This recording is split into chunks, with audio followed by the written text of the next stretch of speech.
Hi friends, this is Carrie Morrison. Welcome to Heartforward, Conversations from the Heart. Take nothing for granted. This might be the subtitle for today's podcast as we connect via Zoom with Dr. Roberto Mezzina, globally recognized for his leadership of the mental health system in Trieste, Italy up until 2019. Currently, he is the European Vice Chair of the World Federation for Mental Health. He is also a good friend to Los Angeles, having graciously hosted our visiting delegations twice in 2017 and 2019. He also visited here with his colleagues in 2018 under the auspices of a twinning agreement entered into by Los Angeles County and the International Mental Health Collaborating Network. Just last month, he sounded the alarm to his network of global partners who stand in solidarity as witnesses to what Trieste means to the world. Because of changes in the conservative-leaning regional government, decisions are being made to fill leadership roles with people coming from outside of the region, not those trained in the Trieste method, which is so powerfully influenced by the vision of Dr. Franco Basaglia. In a global appeal, Mezzina and his colleagues wrote, "We are entrusting our services to psychiatrists who come from backward situations, from psychiatric wards that are often closed and that still use physical restraint. In other words, our services will be managed by people offering old-fashioned outpatient or hospitalization models instead of treatment and reintegration programs that respond to the needs of people with mental disorders."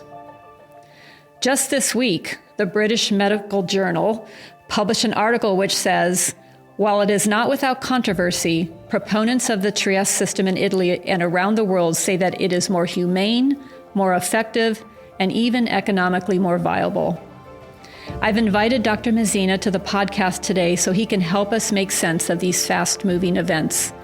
Thank you for listening today, and I will make sure we end this interview with a call to action that we can participate in, to stand in solidarity with those who are trying to protect a system that serves as an inspirational North Star for the world.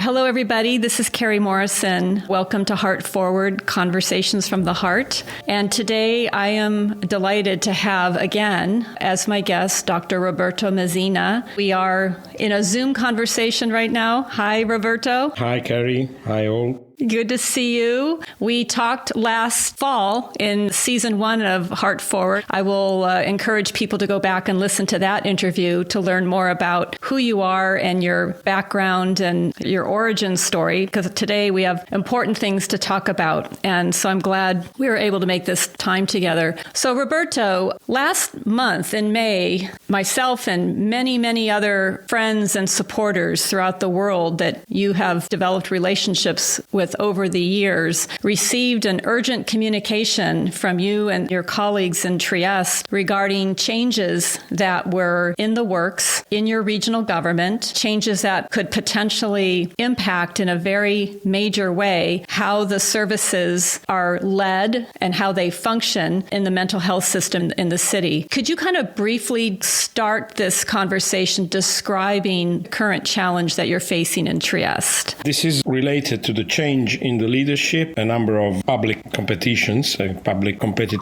public exam has been done in Trieste for a post of the director of one of the 4 community mental health centers, particularly the one that I led for so many years, for about 35 years.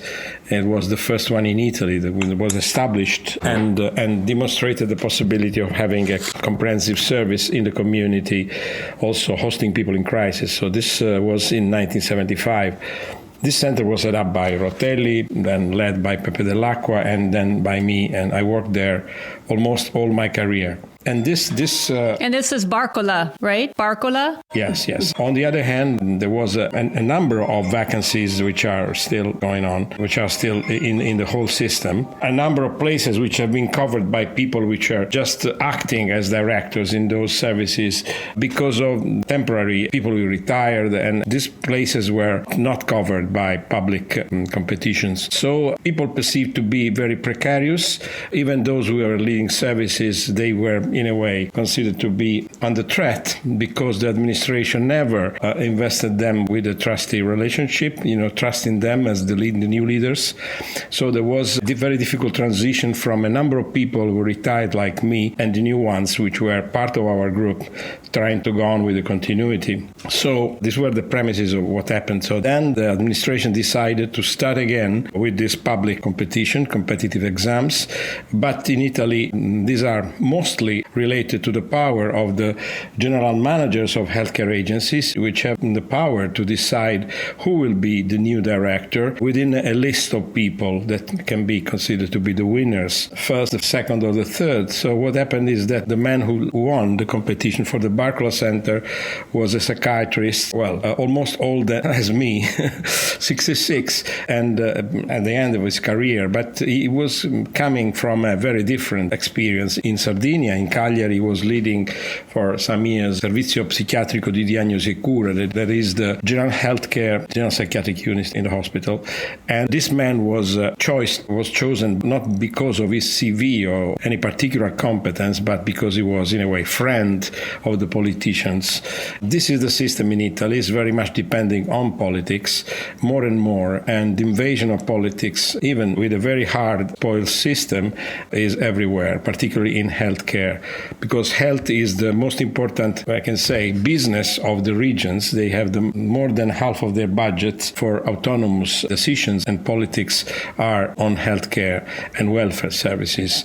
So the national policies cannot have an impact on the regional autonomy. So the regions can do what they want. What happens here is that from 2018, the center-right government decided to put in question the organization set up by Basaglia, Rotelli, and all our group in about 50 years, based on community mental health center, based on open services that you can approach easily, walk in, etc. Probably the listeners of this podcast are already heard about the organization of Trieste. But what is happening now, that the effort of this center hard right government is to normalize, in a way, the situation of Trieste to the rest of the country. That means moving the beds from the mental health centers to the hospitals in the very traditional idea. So not guaranteeing to people to be followed by the same staff that are following them in ordinary times in an ongoing care. So when they are in crisis, they can be submitted to a different regime, to a different organization, like in the rest of the country. So you're going to an acute unit in general hospital. Usually these are locked places. They use restraint many times, at least chemical restraint, and they are poor environments with no common spaces, no socialization, and people are under a very strict regime with very, very poor respect of human rights.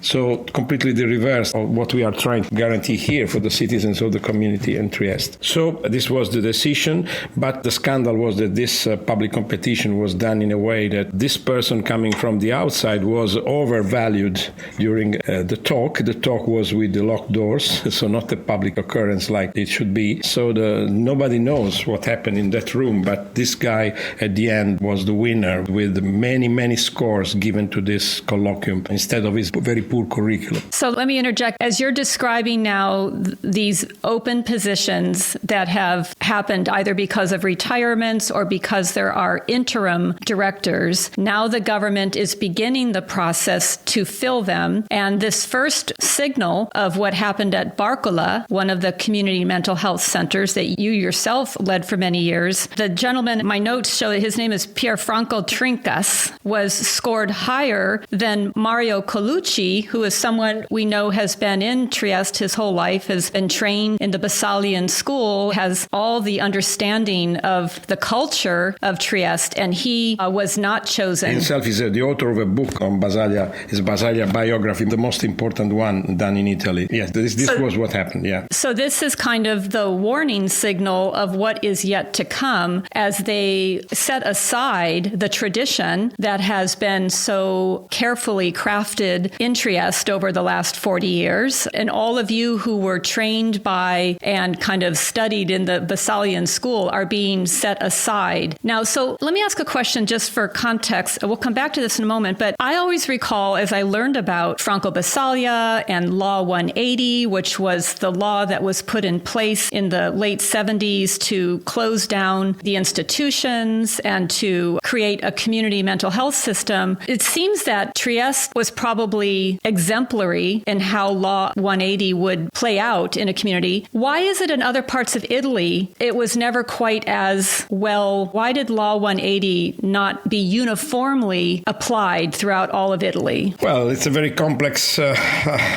question. But on one end, of course, when the law came, Italy was unprepared for this big jump. And Basaglia himself, was criticizing politicians for this strong decision to apply the law, to implement the law without preparing it, without also providing plans and financement for the new services. But particularly the issue was about psychiatric culture that never shifted in the very first years from institutional care to the new forms of community-based care, community-based treatments, etc. The Law 180 established the rights of the person on one end, but never enter into the way that they can be fulfilled, particularly not just the civil rights, so to be respected, to receive, to provide their consent to care as the basis of the care is voluntary. This is stated in the law. But on the other hand, social rights and even the right to have a proper care, a comprehensive care, was not achieved in all over the country. This was because the regions were unprepared. The devolution to regions that in Italy started about that time with this power given to the 21 regions favored the development of very, very local examples of applying this law. And the local powers have a lot of impact on hindering the development of the proper application of the law. So, for instance, psychiatrists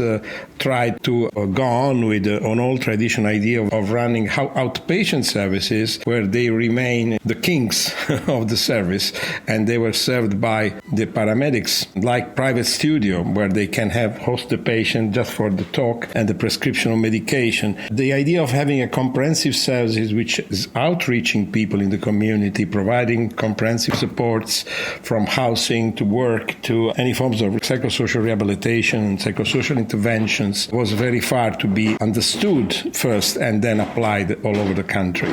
So country was unprepared. Psychiatrist establishment was the same for this topic. So this is what was in the beginning. Then the politician never supported those changes, apart from some regions that have done that. So as a result, it took about 15 years or 16 years to have the very first effort of establishing a national health plan for mental health, which happened in 1994 under the push of Franca Basaglia, which was Franco Basaglia's wife. She was a member of the Senate, so member of parliament. She at that time was pushing for this national plan that describes which was the new unified template of services which are required to substitute the old hospitals. That encompasses community mental health centers, small units in general hospitals, and day centers and residential and supported housing solutions. So this was the situation. So it took about 15, 16 years to have the very first regulations to foster the application of the law, the implementation of the law. And then for closing the hospital, there were another about 10 years. So it took about 21, 22 years to close the hospitals after the law. In the meanwhile, there was a very slow evolution of Italian psychiatry.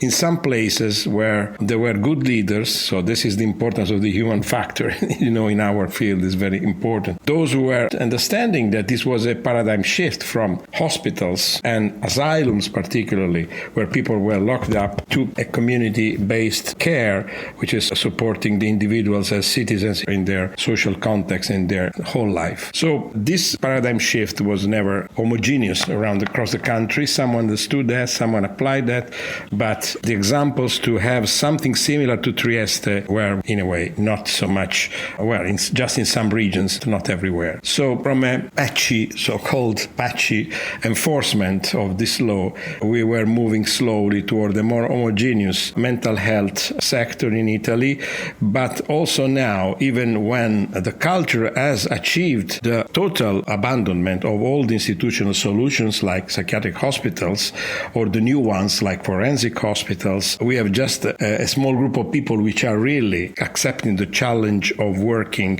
for person-centered and rights-based services, which is the definition that World Health Organization has put on this kind of approaches that we are trying to push. So it's not taken for granted that anyone that can come to lead one of the services in Trieste or even the whole service as the department can immediately have the capability to take the lead and to understand what should be done. So we are still in a niche, we are still in a sort of enclave where we think that we are following the original inspiration of the Baselian Revolution and the Law 180, the reform law, while the others say, well, we are also in this Baselian time, but we are modernizing psychiatry. We need to have more neurosciences. We need to have more biomedical approaches. We need more genetic research is applied.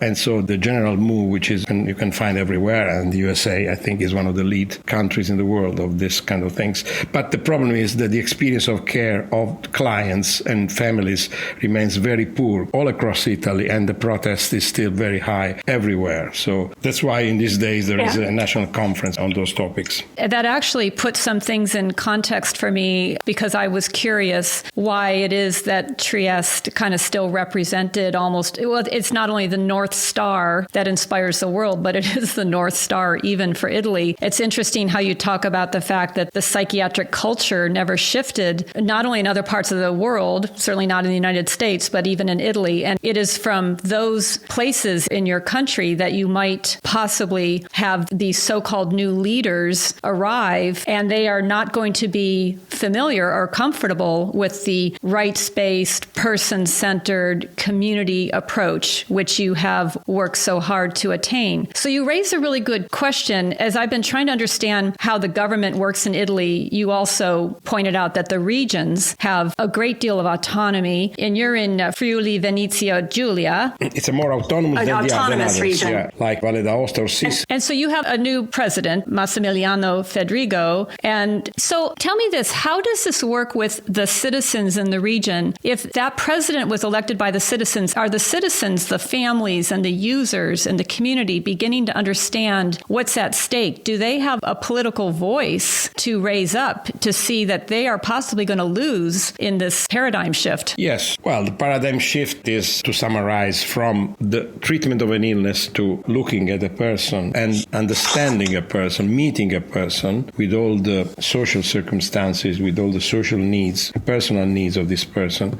which is now in a modern way the recovery pathway of this individual. It's the parallel move from institution to community. This is what we try to make understandable to other people around the world. But yes, of course, coming back to politics, in this region, of course, the citizens elect their representative. There is a regional parliament, and the president of the region is elected by citizens directly.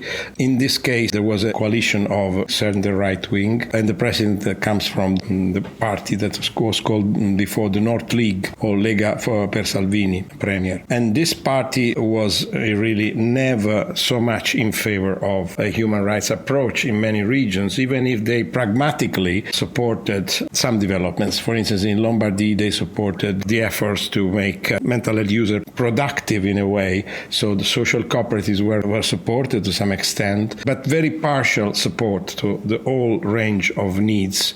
So it's not a case that in Lombardy, where the North League is very strong, it was historically the birth with Veneto of this movement and then party. You can find, for instance, forensic hospitals. One of the 6 forensic hospitals, even officially closed, is been recycled in a number of modules of 20 beds each in the same place. It's an example of, like a way of just masquerading under apparent changes what preserved what was happening before. So the establishment. So the citizens of Friuli Venezia Giulia are proud of their healthcare system, which proved to be effective because it was developed on a territorial basis, not just for mental health, but from mental health, the experience was spread to general healthcare in the community through the so-called healthcare districts for people like elderly people supported in their homes, or the disabled, families with problems, and child and adolescent health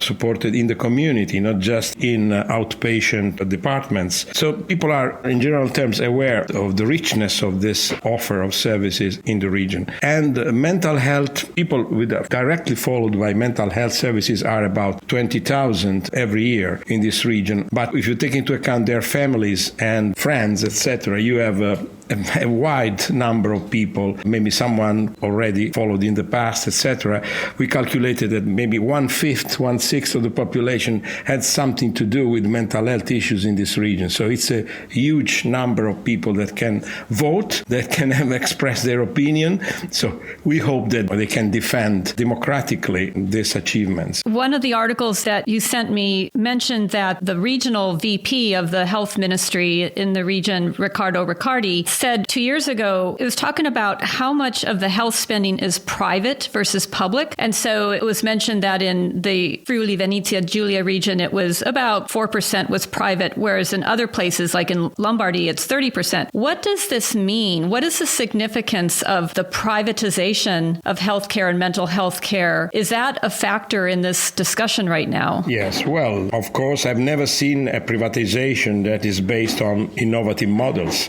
It's based on traditional ideas to have psychiatrists and specialist studios where you can have a cycle of sessions, therapies, different kind, generally prescription of drugs, but sometimes psychotherapy. But the problem is about the same. So these are interventions which are not looking at supporting a person on the long run and taking into account other aspects of care which are related to the personal recovery, to the personal meaning of a crisis, of a suffering of a person during his life or her life. So privatization is in a way compromised with traditional models of the biomedical model, particularly, or what is called in Italy cliniche private. That means private outpatient, private apartments where you can be hospitalized for maybe 1, 2 months or 3 months, short or medium stay places, treat, for instance, depression or to treat alcohol problems for a while, and then you are in a way cured or not cured, and then you are given back to your previous life. This is the general traditional idea, but this doesn't work for many people. It has nothing to do with the complexity of people's lives. So that is the great question that a person that can enter into a psychiatric problem sets to our services. So privatization is impoverishing public services, taking away money from them, and then supporting economically services run by private providers. That means that you can be paid, pocket money, or you can be supported there by insurances. But many of the times, these are providers equalized to the public ones. So you don't have to pay, but you are served by a private provider, but in a very traditional way. So you can stay in a ward for a couple of months during your depression, then that's it. You go back to your home. Nobody takes care of the continuity of supporting you during sometimes the long pathway that you require when you have to recover. Is an example. Other things are how to manage people with long-term needs of rehabilitation in their daily life, which is translated in Italy in an enormous number of so-called residential structures. That means maybe up to 20 beds, therapeutic communities or other forms where people stay sometimes for 2, 3, 4, 10 years. In many places, these are locked places. Apparently, they are chosen voluntarily by the clients, but they are the relative that decide. Sometimes the supported administrator decides for them, etc., etc. It's another passive way of trying to give a response to a long-term need of care for people who must be assisted in a different way. So these are all things that are happening all around Italy. We responded to a very strong community mental health centers to taking charge of all the problems from the beginning, looking at the complexity of response we have to provide, try to avoid this passive drift toward becoming a chronic patient and to be put somewhere in some places where you can be locked and many times you lose your rights, which is the most important application in terms of violation of your human rights. This is what we are fearing. For those who, when I try to describe in a very short speech or talk what is unique about Trieste, I always say the city is served by 4 24-hour community mental health centers where people can walk in, they don't need an appointment, where it is radical hospitality exists. There is no white coats or psychiatrists wearing name tags. You often cannot even determine who works there there and who is a user. It's a very welcoming environment. There are emergency beds there. In the entire city, there are only 6 psychiatric beds in the central hospital in an unlocked ward with no restraints. That is the beauty of the system, which has also supported people in the community with appropriate housing, vocational opportunities, training, and community support. Now, as you look at what is like the worst case scenario that you would like to share with us, what scares you the most about decisions that could be made in the next year or so that could set you back considerably? Well, if you are a doctor which has been trained in traditional psychiatry and you don't understand the importance of having an open door, for instance, in a community mental health center where someone in crisis is hosted, and you don't understand why people in crisis can be treated in community facilities, and you think they should be to the hospital. It's likely that you can ask your staff to close the doors when problems are difficult to manage. For instance, someone want to go out to escape because you consider it's your responsibility to run the place in that way. So reducing risks instead of having a positive risk taking to invest on people and developing trusty relationship. It's the most common thing. So then you can say, okay, why I have these beds in the community mental health centers? I don't want to have the responsibility of having people in crisis in my outpatient service as in the rest of the world. Trieste is an exception. So it's very fragile. It's still an innovation that is not understood by the mainstream psychiatry.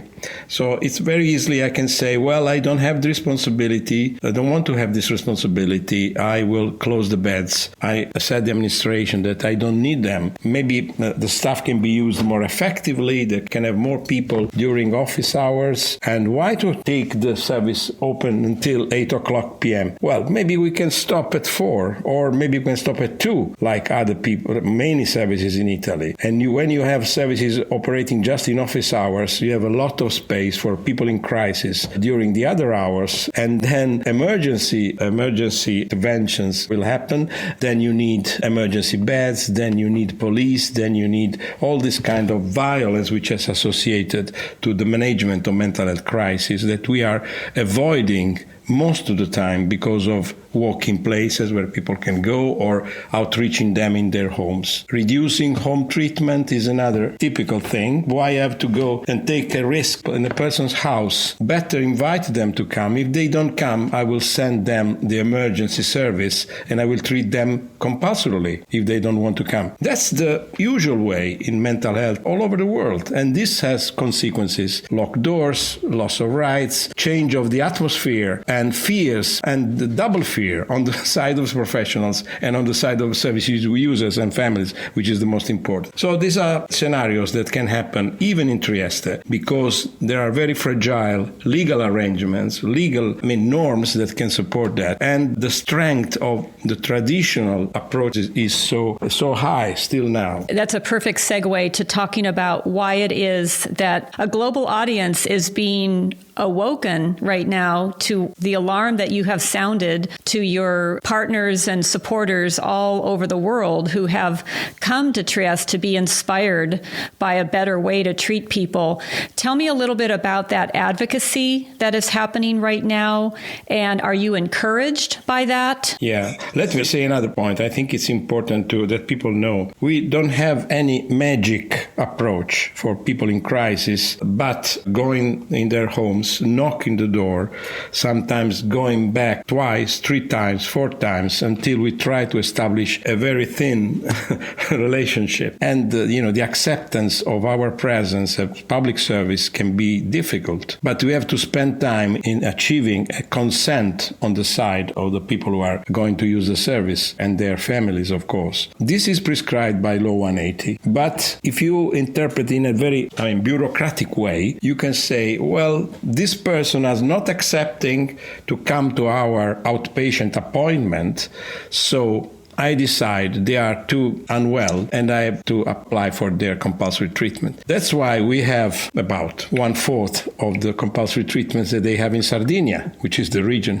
where this guy operates, and the approach is very much traditional, more than us. So you need to move. You need to be at disposal of people. You must be available for the request of help. This is the only way to establish a different relationship when people understand your willingness to help them. Instead, you just operate according to the procedures and you can wait the patient. If the patient is not voluntarily accepting care, you have to decide for compulsory treatment. So that's the shift. It's very easy. It's very easy. And then you can, if the boss decides that this is the line, of course, the staff must follow it. Even if they have been trained in a different way, they can protest. They can be, of course, not glad at all of these changes, but they don't have the power to counteract the power of a consultant which is responsible of the service. So changing the leadership is one of the quickest way to reduce to a minimum the exception of Trieste. When you describe that level of patience and trust building that you create with the users, I always remember that you would talk about relentless negotiation with the service user to find that sweet spot where they will trust you and they will voluntarily proceed. And that takes time and it takes patience, but it respects the rights of the person. Yeah, well, one of the examples that it was funny this way in these days because we had a number of public events in cafes, there was some press conference, etc. Someone with lived experience of using our services was expressing how she was treated during a compulsory treatment. She said, well, just after the compulsory treatment, I went with my psychiatrist to a cafe to talk. I was not secluded because I was compulsory treated. We were going on to understand better our different positions and to have a comparison of our points of view. This is, I think, a wonderful example how this can happen. So even when an involuntary treatment is applied, the obligation, according to the Italian law, is to go on to try to get the consent to person to accept care. So, and this is the basis of developing a different kind of relationship. I think it's very important. And you can do it in the living environments of people, in their homes, in the cafes, at work. We came several times in schools or in other workplaces to engage someone that was very, very reluctant to have a contact with us. And this was very important. Also talking with someone in the environment, etc. So this is not because it has a scientific foundation at first, but because we had an ethical choice to do that. And then we discovered this can have also better outcomes, of course, because if you recognize people as people, they are on your side. Thank you for clarifying that, because again, I love the way you are putting in your own words how it is that you do this work. So now the advocacy that is happening, are you encouraged? There's been more media attention. There's petitions that have been drafted throughout in different languages. Tell us about the advocacy. Yeah, sure. Well, there are several levels. One is, of course, the level of mobilization of the local people and service users and families. They are now gathering their committees and their assemblies, also using services with a lot of limitation because the establishment don't want that people are meeting in these days. Well, there is the excuse of COVID, but anyway. Then there is a list of personalities which are supporting the letter we signed as ex-directors, which was the start of this move toward the denounce of the situation. So the ex-directors of the 5 regional departments of mental health signed a letter that, denouncing this public tender and all the implications that I tried to tell you today. This letter was translated into 4 languages, particularly with the help of people like Benedetto Saraceno, former head of WHO mental health, and received the support of many, many international leaders of mental health organizations like the World Federation for Mental Health, even the World Psychiatric Association, which is the Association of Psychiatrists, supported it. The president, Afzal Javed, the World Association for Psychosocial Rehabilitation, former health ministers of the UK like John Bowis and Norman Lamb, national mental health policy makers around the world, particularly in South America, Spain, but also English-speaking countries, etc. So we attached the signatures of these Italian personalities. Now we are sending a first list of those Plus, there are the petitions you mentioned before, the one that you have done for the USA, and thank you so much for that. It has reached about 1,000 signatures at the moment, I think. Then there was a very first one done in Spanish in Argentina, and a petition in Italy that launched by the Association of Families with 5,000 signatures. And then letters of the Associazione Spagnola de Neuropsichiatria, Italian Psychoanalytic Society even recognizing the importance of Basaglia. So even the psychoanalysis in his country is supporting this. And then we are moving from the local and national media where we expressed our points of view. We were interviewed by La Repubblica, La Stampa, and other important newspapers, and Il Piccolo, which is the local one, which is trying to balance anyway, because sometimes they listen to the Italian Psychiatric Società Italiana di Psichiatria Society president, which was very ambiguous in saying Basaglia is a great man and his work was fantastic, but now we have to modernize mental health. It's time to move on. So that was the typical kind of declaration. But now we have the attention of international newspapers such as The Independent, prestigious scientific journal as the British Medical Journal, and in the next future probably the British Journal of Psychiatry, etc. It's just the beginning, I'm afraid. So if they won or if we lose this issue of the leadership of one of the centers, there will be a long haul attacking the system, trying to change it, trying again, as I said, to slightly normalize it, so to create a system which is like the rest of Italy. Not so bad, but not so good, and with a lot of space to the private, and losing all the exceptional aspects that Trieste still has. And of course, the World Health Organization is looking at what is happening, because in these days we were prized. It's another important recognition, but I think these are probably unuseful for this struggle, I'm afraid. So for those people who are listening to this, and there will be people who are obviously familiar with Trieste or have visited, people who are maybe in the world of mental health, clinical people, but there also are regular people, families in the United States who are very, very frustrated with a system of care that abandons people and creates more suffering than healing. How can we come alongside you? We do have a petition, we will continue to keep it out there, but what more can we do to support you? Well, I don't know precisely. I think the fight is at many levels, so many levels, including the legal ones, because now there is an appeal, the administrative court in Italy for this public or the irregular and unfair management of this competitive exam. On the other hand, we need the support. It's important to recognize that we are still not following the stream. We are just still going on the contrary.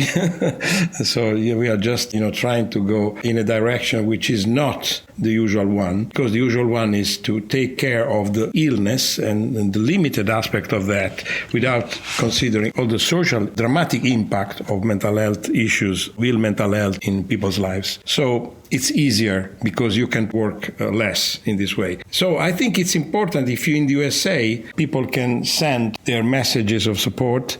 We are guaranteeing that we are conveying all the signatures and all the messages, even a single message with some content of text will be taken into our sort of collection of this petition and supports. So I think it's important to receive this international support. People think that they have the power here and now, but they have to understand that there is a wider international movement to support what Trieste represents, not only as it is, but as it can be, as it can inspire other organizations, as a symbol of what can be done. Basaglia said once, it's a very famous quote of him, that, we can lose in the future, psychiatric hospital can come back, a certain way of treating mental illness will come back, could come back, and probably will come back.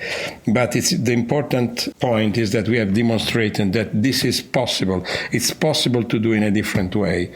So I think we have to look at on the long run, to have a long sight. I don't know what is correct English word to say that, but the long view. Roberto, you raise a really good point. Perhaps out of adversity, which is what you are going through right now, adversity, comes the opportunity to, as they say, wake the sleeping giant, poke the sleeping giant awake of people all throughout the world who know that there is a better way to do this. And that is what you have demonstrated. And it generate greater awareness and greater support for this very human-centered approach. So one last question. I tried to prepare for this interview today by reading all the things that you've sent me using Google Translate to try to bring it into English, along with some friends who have helped me also. Is there anything I did not ask you that you would want to convey in this interview? No, I think your question covered the most important points. I think that probably one of the issues is related to feelings. There is a lot of frustration in this situation, I have to admit, for many people. And what I have to, I'm very, worried about the reaction of service users and those who are perceiving that something which is very precious, which is their freedom, is now under threat. So that's what is making me suffer most. And I think it's important. I would like to really understand why these people are taking this responsibility to dismantle that, because it has not so much to do at the end of the day with being a right wing or left wing or whatever in terms of political views. I think it's having the responsibility to take the right decisions for the health of your citizens, particularly when you have a public role. I'm just wondering why these people, if we cannot find another way to convince them, because at the moment it looks like a clash of worldviews, which should be not, in my opinion. In my opinion, well, we were supporting the system across different political moments. We were not supported only by the left, the radical people in Italy, in this region, which is very traditional. We had very traditional management of politics, and people from the right wing were on the government, but they always respect in the past what we were doing. Maybe they were not so supportive, but they never accused this to be an ideological approach. They are ideological. We are doing a practice, and the practice in the best way we can. I would like that this can be understood. And if you give us a hand to demonstrate this is nothing to do with political ideologies, but with people's lives concerns, this can be probably one of the factors to win. Thank you, Roberto. I really so appreciate having your time today, because I think for people who have been seeing the Twitter world ask them to sign petitions and seeing emails come across, now they can kind of put into context exactly what is happening, how this has been evolving for a couple of years, what the role of politics versus ideology is, and what the implications are for the future. So I think you have helped us better understand not only how serious this is, but also how we can be in solidarity with you. And I hope that maybe later this year, toward the end of the year, we could have a follow-up interview, and I hope there will be some good news to report that all of this has made a difference. Thank you for being with me today, and I look forward to hopefully visiting you again in 2022. Let's be optimistic. All right. Thank you, Roberto. Ciao. Bye-bye. Thank you.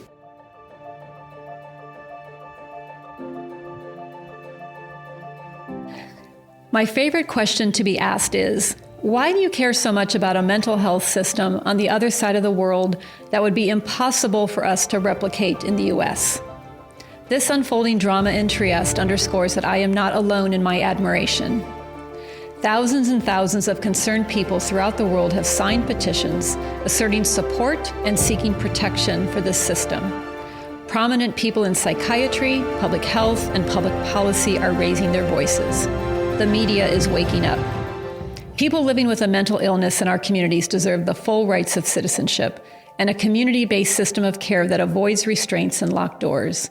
They deserve to be supported in their path toward recovery and in achieving their life goals.